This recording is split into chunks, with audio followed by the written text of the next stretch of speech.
Avis vascular centre మన దేశంలోనే the best varicose vein hospital.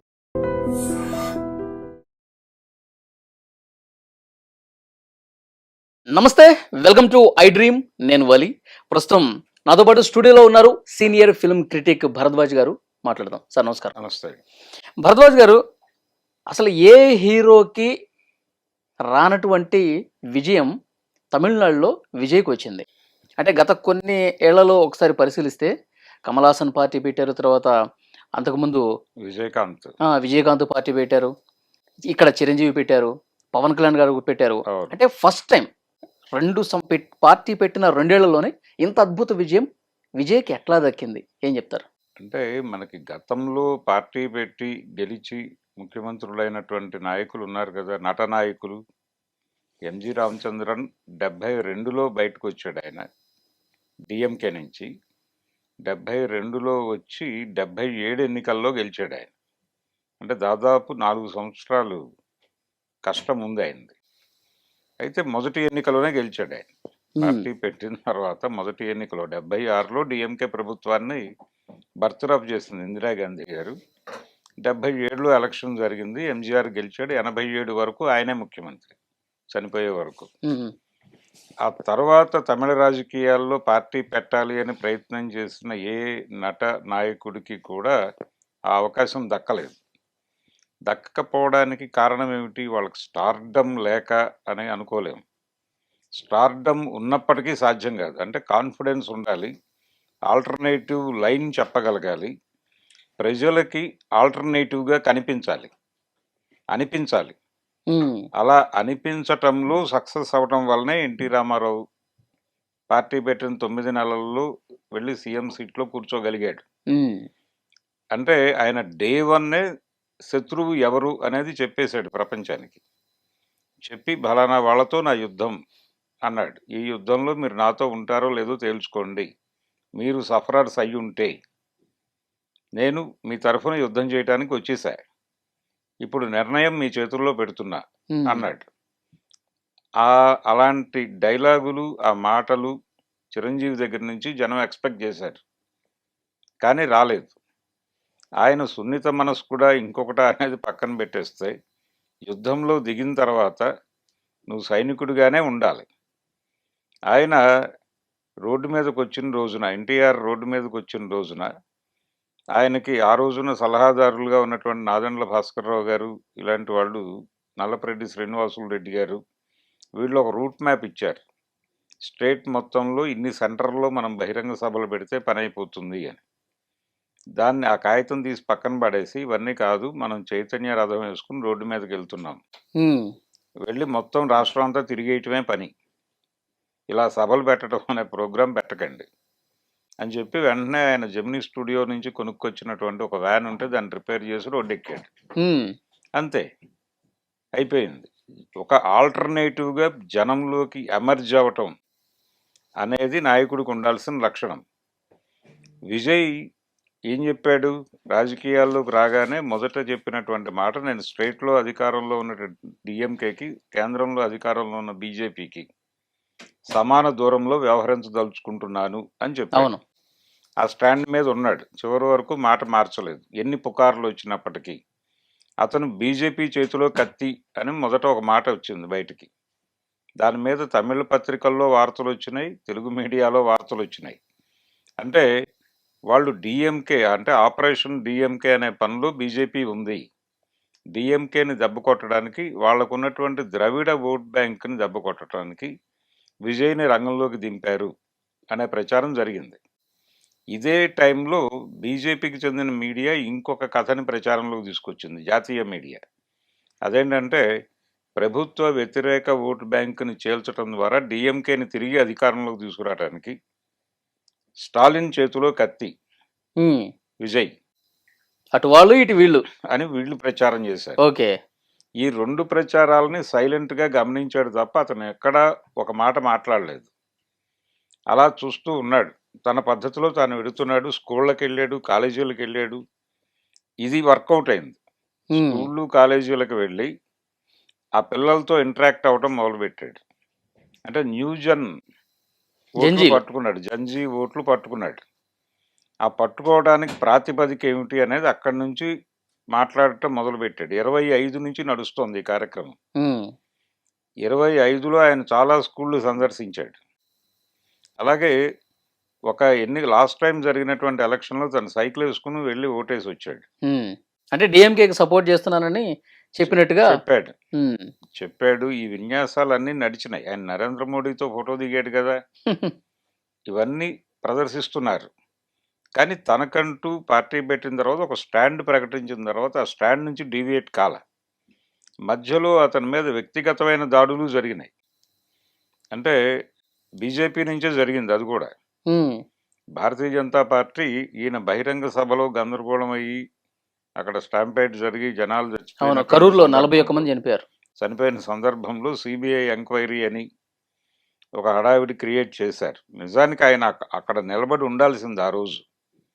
Madras రాకుండా అక్కడే ఉండి గనక చేసుంటే దాని ప్రభావం బాగుండేది. కానీ ఆయన వచ్చేసి మాట్లాడటం మీద పొలిటికల్ క్రిటిసిజం బలంగా జరిగింది. హ్మ్. ఆయన అక్కడే ఉంటే ఇంకా ఎక్కువ ఇబ్బందయ్యేది. అంటే ఆ సీన్ అయిపోయిన తర్వాత తను అక్కడే ఉండి ఓకే. ఆర్గనైజ్ చేసుంటే బాగుండేది అనేది ఒక అభిప్రాయం వచ్చింది ఆ టైంలో. హ్మ్. అయితే నష్టం జరిగింది. నష్టం జరిగింది గానీ దాన్ని ఏదో పద్ధతిలో తను అక్కడ కూడా అతను ఎక్కువ రియాక్ట్ కాల. వచ్చినటువంటి విమర్శలు దేనికి కూడా ఓపెన్‌గా సమాధానాలు చెప్పడం, వాళ్ళని ఖండించటం ఇలాంటి కార్యక్రమాలు ఎప్పుడూ పెట్టుకోలేదు అతను. హ్మ్. అలాగే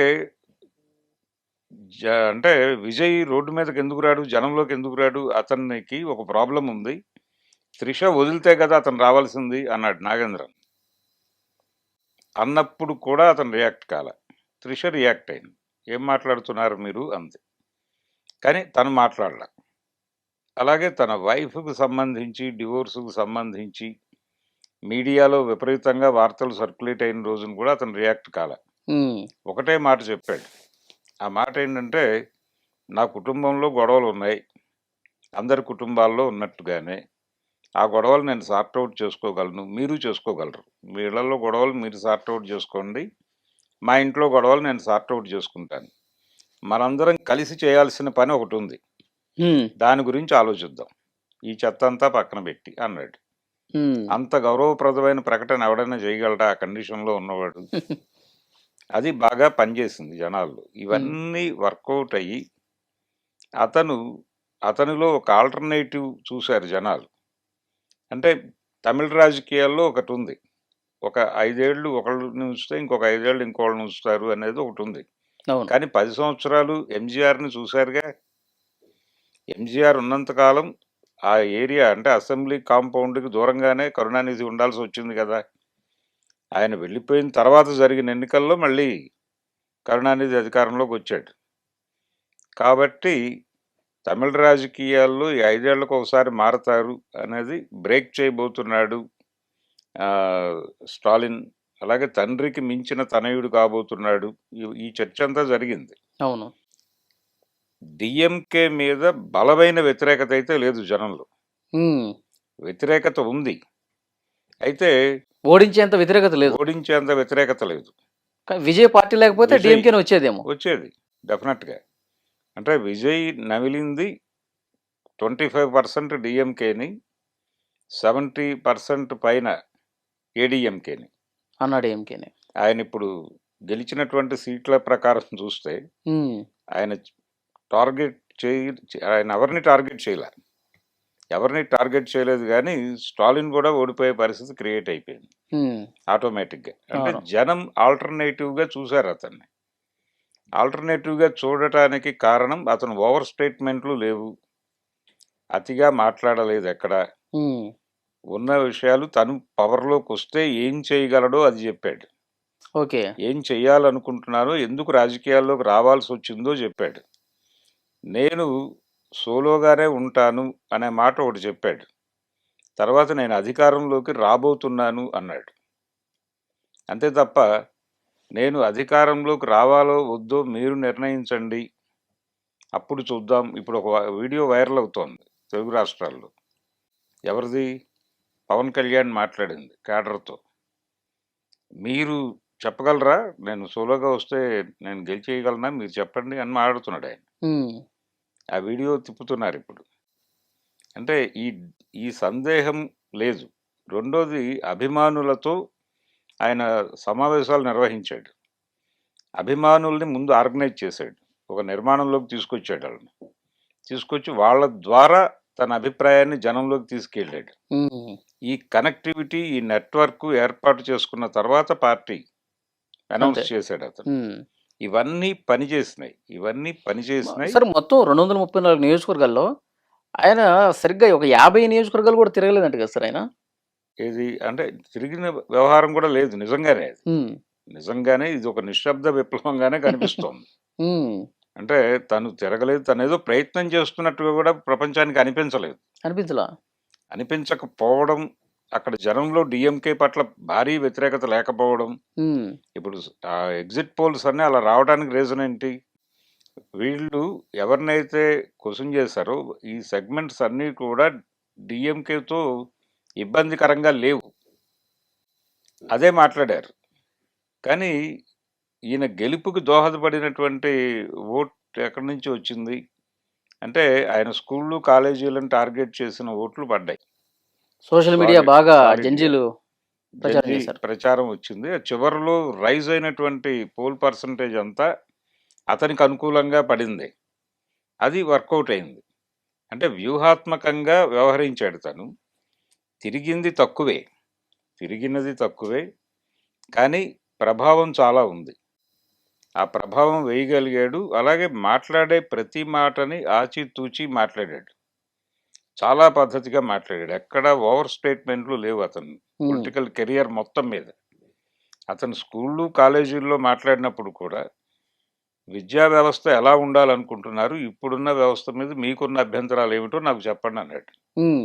నేను స్టూడెంట్గా వచ్చాను మీ దగ్గరికి మీ నుంచి నేర్చుకోవటానికి అన్నాడు. ఈ హంబుల్ అప్రోచ్ అనేది జనాలకి కనెక్ట్ అయింది.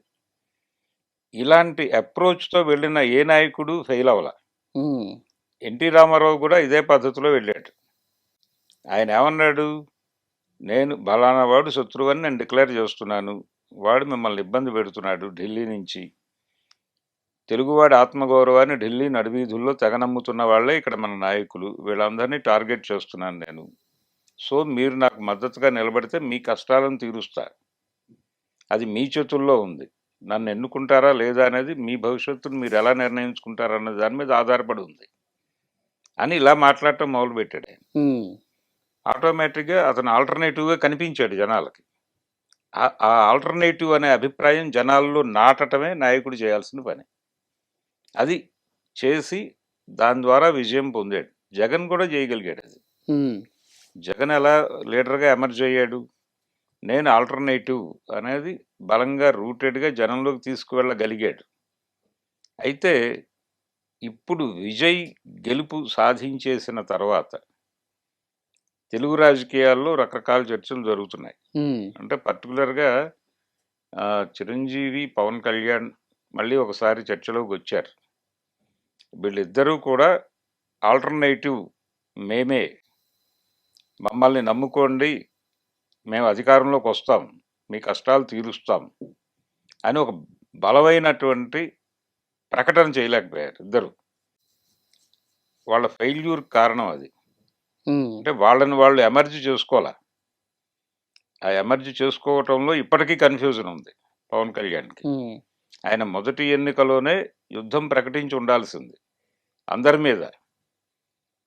ఆ టైంలో ఉన్న కాంటెంపరీ పొలిటీషియన్స్ అందరి మీద యుద్ధం ప్రకటించి ఉండాల్సింది, అది చేయలే. ఉమ్. జగన్ టార్గెట్ చేశాడు. అంతకు మించి వేరే ప్రోగ్రామ్ ఏం పెట్టుకోలేదు ఆయన.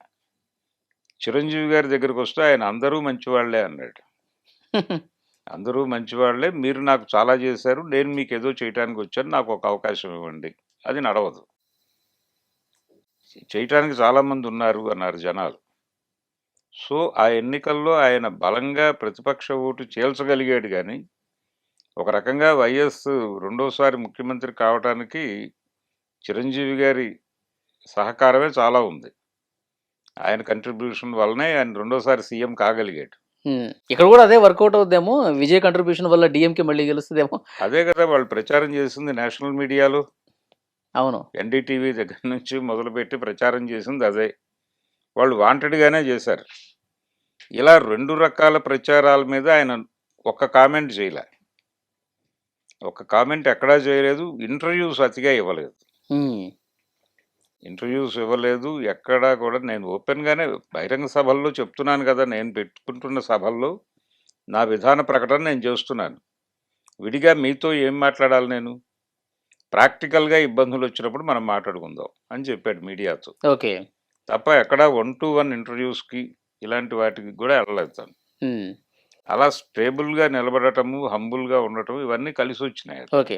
సార్ సెకండ్ లేడీ ప్రభావం అని జెప్పి ఒక చర్చ విపరీతంగా జరుగుతుంది. గతంలో హ్మ్. జయలలిత, హ్మ్. ఇప్పుడు త్రిష. త్రిష అంటే జయలలితకి ఒక ట్రావెల్ ఉందండి. పొలిటికల్ ట్రావెల్ ఉంది. హ్మ్. అంటే ఈజీగా అనేస్తున్నారు గానీ, ఆవిడ ఎంజీఆర్‌తో సినిమాల్లో హీరోయిన్‌గా నటించుండొచ్చు. ఆయన 72లో బయటకొచ్చినప్పుడు గూడా ఆవిడ అండగా ఉన్నారు. ఆ తర్వాత ఆయన పార్టీ పెట్టినప్పుడు, పార్టీ అధికారంలోకొచ్చేటప్పుడు ఆవిడ పార్టీ ప్రచార కార్యదర్శిగా పనిజేశారు. ఆ పదవిలో ఉందావిడ. ఆ తర్వాత జయలలితతో ఆయనకి డిఫరెన్సెస్ వచ్చినాయి ఎంజీఆర్‌కి. హ్మ్. వచ్చిన సందర్భంగా ఆయన సున్నితంగా రాజ్యసభకు పంపించాడు ఆవిడని. ఢిల్లీ పంపించేసి లత గారిని పట్టుకొచ్చి ఆ పదవి ఇచ్చాడు. పార్టీ ప్రచార కార్యదర్శి అనే పదవి లతకిచ్చి ఆవిడతో నడిపించాడు కొంతకాలం. ఆయన చనిపోయినప్పుడు కూడా జయలలిత చాలా సఫర్ అయింది.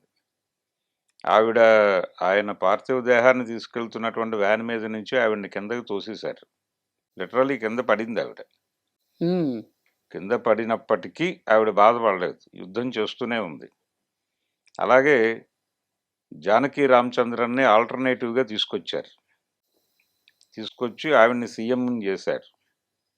సీఎంని చేసిన తర్వాత ఆవిడంతట ఆవిడే స్వయంగా నేను ఈ పాలిటిక్స్ నా వల్ల కాదు. కాబట్టి నేను జయలలితకి అప్పజెప్పేస్తున్నాను అని ఆవిడ వెళ్ళిపోయింది. వెళ్ళిపోయిన తర్వాత ఈవిడ అనివార్యంగా ఎమర్జ్ అయింది. అయిన తర్వాత కూడా డీఎంకే గెలిచినప్పుడు కరుణానిధి గారి నాయకత్వంలో సభలో జరిగిన అన్ని అవమానాలు భరించింది ఆవిడ. చీరలాగటంతో సహా. ఆవిడ యుద్ధం ఆవిడ చేసి ఆ పొజిషన్‌లోకి వచ్చింది.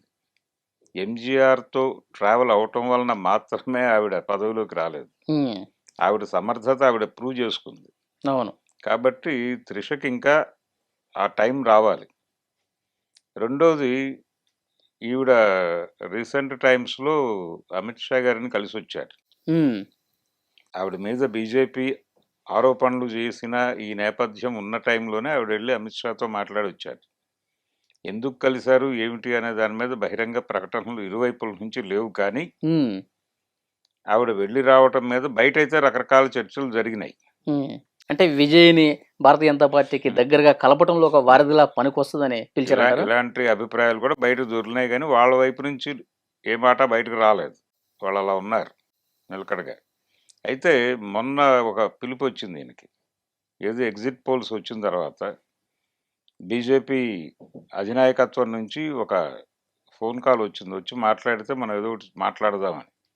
అంటే వాళ్ళ ఉద్దేశం ఏంటి? ఇతనికి ఒక 50 వస్తే ఏడీఎంకేని, టీవీకేని కలిపి ఒక కూటమిని ఎస్టాబ్లిష్ చేసి విజయ్‌ని ముఖ్యమంత్రిని చేసి తమ కంట్రోల్‌లో పెట్టుకోవాలి అనేది ప్రోగ్రామ్. ఈ ప్రోగ్రామ్‌లో భాగంగానే త్రిషను వాళ్ళు ఇన్వైట్ చేసి మాట్లాడుండొచ్చు. ఈ అభిప్రాయంతోనే విజయ్‌ని కలవమని కూడా సందేశం పంపించారు. కానీ ఈయన ఎన్నికల ఫలితాలు వచ్చిన తర్వాత మాట్లాడుకోవడం బెటర్ అవుతుందేమో అని సున్నితంగా తిరస్కరించాడు. ఈ తిరస్కరించటంలో కూడా విజయ్ వ్యూహం వర్కౌట్ అయింది. అవును. ఇప్పుడు సింగిల్ లార్జెస్ట్ పార్టీగా ఎమర్జ్ అయ్యాడు తను. అంతే. ఇప్పుడు ఒక 10 మందిని కూపప్ చేయడం అనేది పెద్ద కష్టమైన వ్యవహారం ఏమీ కాదు. కాదు. అది ఆర్గనైజ్ చేసి నేను పార్టీ పెట్టిన మొదటి రోజు ఏం మాట్లాడానో అదే స్టాండ్ మీద ఉన్నాను. నేను కేంద్రంలో ఉన్నటువంటి బీజేపీకి కూడా సమాన దూరంలోనే ఉంటాను హ్మ్. అనే స్టాండ్‌లో ఏ మార్పు లేదు అని గనక అంటే, అప్పుడు బీజేపీ ఆపరేషన్ తమిళనాడు అనే మిషన్ ఫెయిల్ అయినట్టుగానే భావించాలి. హ్మ్. అంటే డీఎంకేని కొట్టేసి, తన చెప్పు చేతల్లో ఉండే ప్రభుత్వాన్ని అక్కడ ప్లాంట్ చేయాలి అనేది వాళ్ళ ఒరిజినల్ వ్యూహం. ఆ వ్యూహం దెబ్బ కొట్టడం అనేది ఇప్పుడు విజయ్ చేతుల్లో ఉంది. ఇప్పుడు కాంగ్రెస్తో మంతనాలు జరుపుతున్నారు. వాళ్ళ ఫాదర్ కూడా చెప్పారు, అవును. మీరు డిఎంకేని వదిలేసి కాంగ్రెస్ పార్టీ మాతో కలవండి, చిన్న అవును. చిన్న పార్టీలు కూడా కొన్ని ఉన్నాయి, అందరం కలిసి ఫామ్ అంటే చేద్దాం. డిఎంకే ఫెయిల్యూర్స్‌లో అది కూడా ఉంది. ఉమ్, అంటే కాంగ్రెస్‌తో ప్రాపర్ స్నేహం నెరపలేదు ఆయన. వాళ్ళని దూరంగానే పెట్టాడు. అది కూడా ఇబ్బంది పెట్టింది. ఉమ్, అలాగే ఒక ఐక్య సంఘటన కట్టడానికి కూడా ఆయన ముందుకు రాలే స్టాలిన్. అవకాశం వచ్చింది. వచ్చినప్పుడు కూడా వదిలేశాడు ఆయన. ఆ తర్వాత కుటుంబ పాలన అనేటువంటి ఒక ప్రోగ్రామ్ నడిచింది. ఒక క్యాంపెయిన్. అది కొంచెం ప్రభావం చూపించి ఉండొచ్చు. కానీ ప్రభుత్వ కార్యక్రమాల పట్ల ఆయన యాక్సెస్ ఇచ్చేవాడు ప్రతి ఒక్కడికి. అంటే ఒక సీఎంని కలవటానికి ప్రోటోకాల్ వ్యవహారం ఉంటుంది బయటంతా. స్టాలిన్ రాజ్యంలో అది లేదు. ఎవరైనా వెళ్ళి ఉదయం వెళ్తే సాయంత్రం లోపు కలిసేవాడు ఆయన. ఉమ్, వినేవాడు. చేయగలిగితే చేసేవాడు, లేదంటే లేదు. ఆయనకున్నటువంటి బలం అదే. ఆయన నమ్ముకుంది కూడా దాన్నే. నా యాక్సెసిబిలిటీయే నన్ను గెలిపిస్తుంది అనుకున్నాడు. కానీ ఇబ్బంది పెట్టింది. ఇబ్బంది నడిచింది. అది విజయ్ రూపంలో వచ్చేసింది. ఉమ్, ఇది జరిగినప్పటికీ కూడా ఇప్పటికీ విజయ్ ఆ స్టాండ్ మీద ఉన్నాను అని గనక ఓకే. చెప్పగలిగితే మాత్రం ఆపరేషన్ తమిళనాడు దెబ్బతిన్నట్టుగానే భావిస్తారాళ్ళు. ఓకే. అది విజయ్‌ని ఎమర్జ్ చేస్తుంది లీడర్‌గా. ఉమ్, ఎమర్జ్ చేస్తుంది. నెమ్మదిగా కమల్ హాసన్ లాంటి వాళ్ళు కూడా ప్రో విజయ్ స్టాండ్‌లోకి వచ్చేస్తారు. వచ్చేస్తారు. అలా ఇప్పుడు ఆయన ఇప్పుడు మీకు యాక్చువల్గా డిఎంకేతో ఉన్నాడుగా కమల్ హాసన్. అవును. డీఎంకేతో ఉన్నాడు. అంటే ద్రవిడ్ ఐడెంటిటీతో ఉన్నాడు తను. ఉమ్, రజనీకాంత్ భయపడింది కూడా ఇక్కడే. అంటే ఒక స్టాండ్ ప్రకటించేసి మొత్తం అందరి మీద మాట్లాడాలి అనివార్యంగా. మాట్లాడాలి. అందరినీ శత్రువులను చేసుకోవటం అవుతుందేమో అనే చిన్న డైలమాతో ఆయన సత్యనారాయణ గారే గుంజుతూ ఉన్నాడు ఆయన్ని. పార్టీ పెట్టి నువ్వే సీఎంవి అని. చివరికి ఆఖరి నిమిషంలో ఒక 1 వీక్ బిఫోర్ ఆయన నో అనేసాడు. అప్పుడు పోస్టర్లు వేశారు తమిళనాడు నిండా. పార్టీ పెట్టబోవడం లేదు, ఎవరూ రావద్దు మెడ్రాస్‌కి అని. అటువంటి కండిషన్‌లో ఆయన నిష్క్రమణ జరిగింది. ఉమ్, విజయ్ ఈ సంకోచాలేవీ పెట్టుకోలేదు. ఉమ్. అలాగే తనంతట అంటే తానే రజనీకాంత్ గారు పార్టీ పెట్టకపోవటం అనేది విజయ్కి బాగా కలిసి వచ్చిందంటారా? రెండు వేరు వేరుగా డెఫినెట్‌గా. చూడాలా? డెఫినెట్‌గా. ఉమ్, అంటే వాక్యూమ్ ఉంది. ఏడీఎంకే వీక్ అవుతోంది. డీఎంకే ఒకటే ఉంది. ఒక ఆల్టర్‌నేటివ్‌కి అవకాశం ఉంది అనేది సత్యనారాయణ గారు స్మెల్ చేశాడు. స్మెల్ చేసి రజనీకాంత్‌ని ముందుకు లాగే ప్రయత్నం చేశాడాయన. ఉమ్, రజనీకాంత్‌కి ఉన్నటువంటి డైలమా అది ఆయన అభిమానులతో ఒక మీటింగ్ ఆర్గనైజ్ చేశాడు రజనీకాంత్‌ని పెట్టి. ఉమ్, రజనీ ఫ్యాన్స్‌తో. అది లైవ్ టెలికాస్ట్ అయింది. ఆ సందర్భంగా కూడా రజనీకాంత్ కాన్ఫిడెంట్‌గా మాట్లాడలేదు ఆ రోజు కూడా. ఉమ్. మాట్లాడలేదు. అక్కడి నుంచి ఆయన మీద డౌట్స్ ఏర్పడిపోయినాయి జనాలకి. ఈయనేదో ఆవేశపడుతున్నాడు గానీ ఆయన వచ్చేలా లేడు అని. ఓకే. రజనీకాంత్ గారు కొద్దిగా బీజేపీకి అన్న ప్రో లాగా ఉంటారా? కొంచెం. ఉన్నాడు గదా!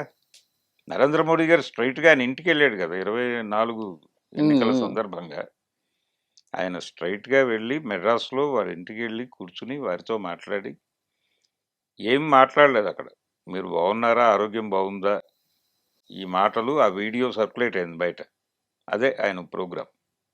అంటే తమిళ్‌లో రజనీకాంత్‌కున్న ఇమేజ్‌ని బీజేపీకి అనుకూలంగా వాడుకోవటం కోసం చేసిన యాత్ర అది.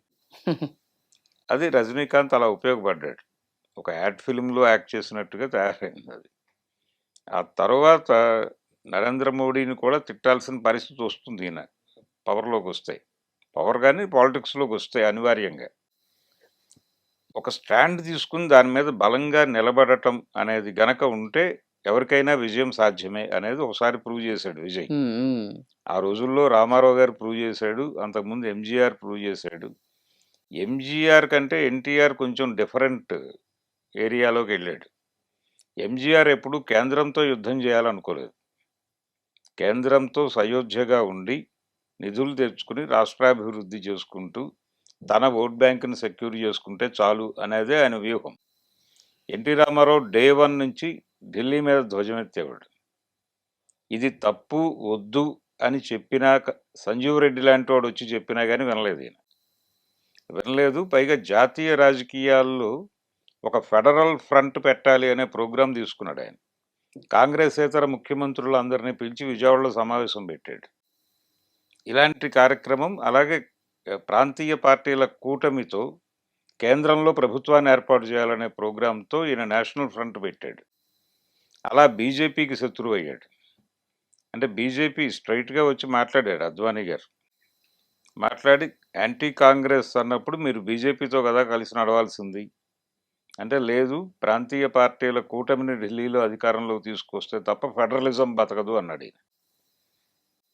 దాంతో తేడాలు వచ్చినాయి. ఎన్టీ రామారావు మీద వాళ్ళు పుస్తకం వేశారు. ఎన్టీ రామారావు విధానాల్లో లోపాలను ఒక 50 పేజీల బుక్లెట్ వేసి ఊరూరా పంచారు.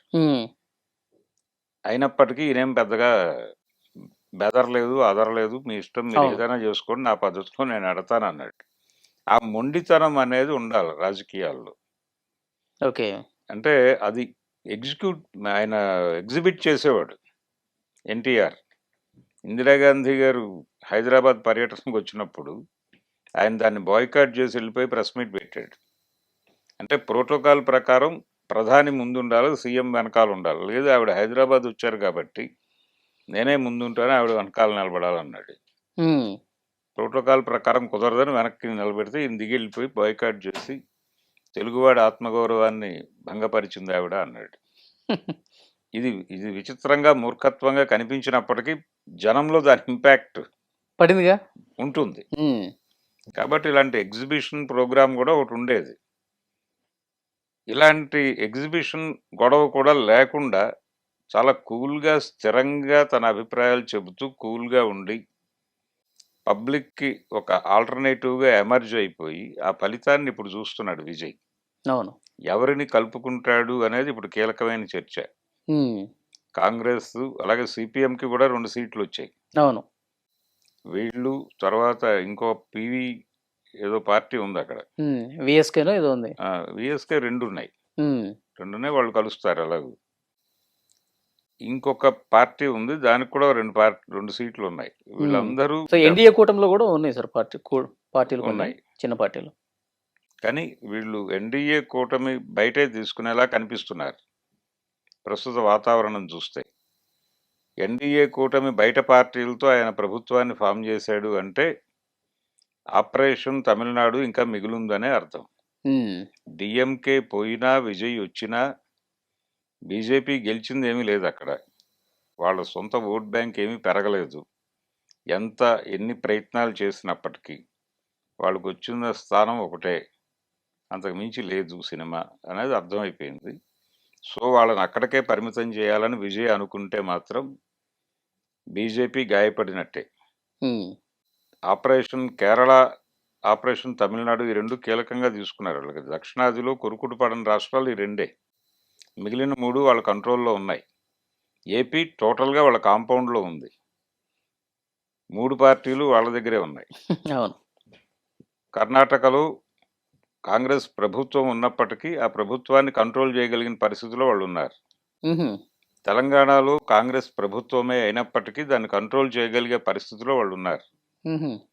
వాళ్ళకి వ్యతిరేక నిర్ణయాలు ఎప్పుడూ తీసుకోరు. రాహుల్ గాంధీ గారి అభిప్రాయాల ప్రకారం ఇక్కడ పాలన నడవదు. రాహుల్ గాంధీ గారి మాటలకి తెలంగాణ, కర్ణాటకల్లో పాలనకి చాలా తేడాలు కనిపిస్తాయి ఓపెన్గానే. కాబట్టి వీళ్ళు కాషాయం ఆశీర్వాదంతోనే ప్రభుత్వాలను నడుపుతున్నారు అనేది జనాలకు కూడా అర్థమైపోయింది. కనుక ఇప్పుడు తమిళనాడు డిఎంకే వ్యతిరేకంగా బలంగా నిలబడ్డారు వాళ్ళు ఎన్డీఏకి. అలాగే కేరళలో లెఫ్ట్ ఫ్రంట్ నిలబడింది. సో ఇక్కడ లెఫ్ట్ ఫ్రంట్ని పక్కకు తొలగించారు. కాంగ్రెస్ని, యూడిఎఫ్ని ముందుకు నెట్టడం అనేది కొంత బీజేపీ అనుకూల కార్యక్రమంగానే చూస్తాను నేను ఇది. అంటే రేపు పొద్దున ఇందులో నుంచి కొన్ని ఎలిమెంట్స్ని వాళ్ళు కంట్రోల్లోకి తీసుకుని, అంటే ఇక్కడ బీజేపీ వ్యూహం ఏంటంటే వాళ్ళు హిందుత్వ అనేటువంటి ఒక ఆపరేటివ్ సిస్టమ్ ఉంది వాళ్ళ దగ్గర. ఈ ఆపరేటివ్ సిస్టమ్ పట్టుకొని వాళ్ళు ఏ పార్టీలో ఉన్న బుర్రలనైనా కంట్రోల్లోకి తీసుకోగలరు. అంటే హిందూ మతం ప్రమాదంలో ఉంది అనే మాట చెప్పడం ద్వారా కనెక్ట్ అయ్యే బ్రెయిన్స్ చాలా ఉంటాయి. అది నక్సలైట్లలో ఉండొచ్చు, కమ్యూనిస్ట్ పార్టీల్లో ఉండొచ్చు, ఎక్కడైనా కాంగ్రెస్ పార్టీలో ఉండొచ్చు.